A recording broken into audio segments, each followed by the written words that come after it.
Unelmat, toiveet ja tavoitteet. Unelmat eivät ole pelkästään toiveunia tai haaveita, joihin pakenemme, kun arki ahdistaa.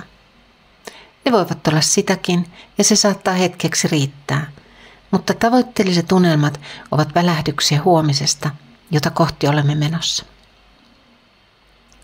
Mikä ero oikeastaan on toiveilla, unelmilla ja tavoitteilla?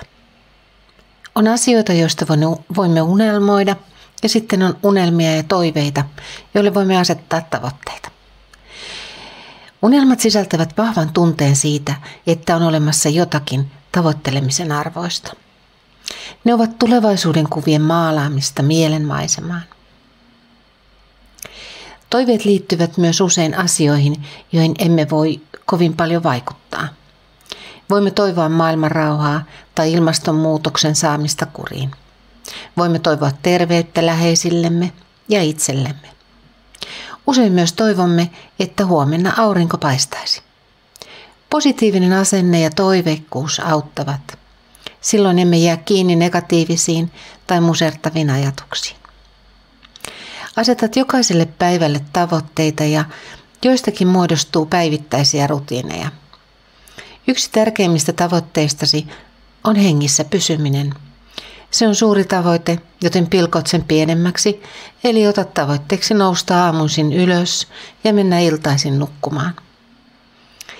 Näiden tavoitteiden välissä pyrit ravitsemaan itseäsi, pitämään itsesi hyvässä fyysisessä kunnossa ja hankkimaan elantosi.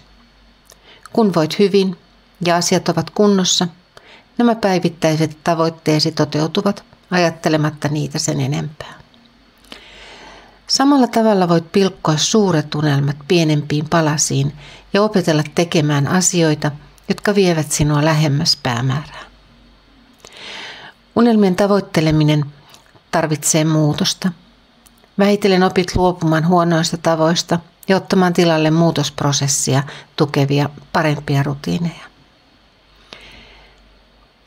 Tavoitteiden asettaminen pitkällekin eteenpäin on määrätietoista, oman elämän haltuunottamista. Uudet rutiinit pitävät sinut aktiivisena ja mielenvirkeänä. Pienet onnistumisen askeleet ilahduttavat, vahvistaen uskoa siihen, että suunta on oikea. Unelmia ei voi pakottaa ilmestymään ja toteutumaan ennen kuin aika on oikea. Se hetki voi olla huomenna tai se voi olla odottamassa vuoden, 5 vuoden tai 10 vuoden päässä. Koska unelmat eivät tarkkaan ilmoittele tulostaan, on tärkeintä olla läsnä tässä hetkessä. Elämällä aistit valppaina huomaat selkeitä viestejä ja tienviittoja, jotka rohkaisevat ja opastavat sinua kohti tavoitettasi.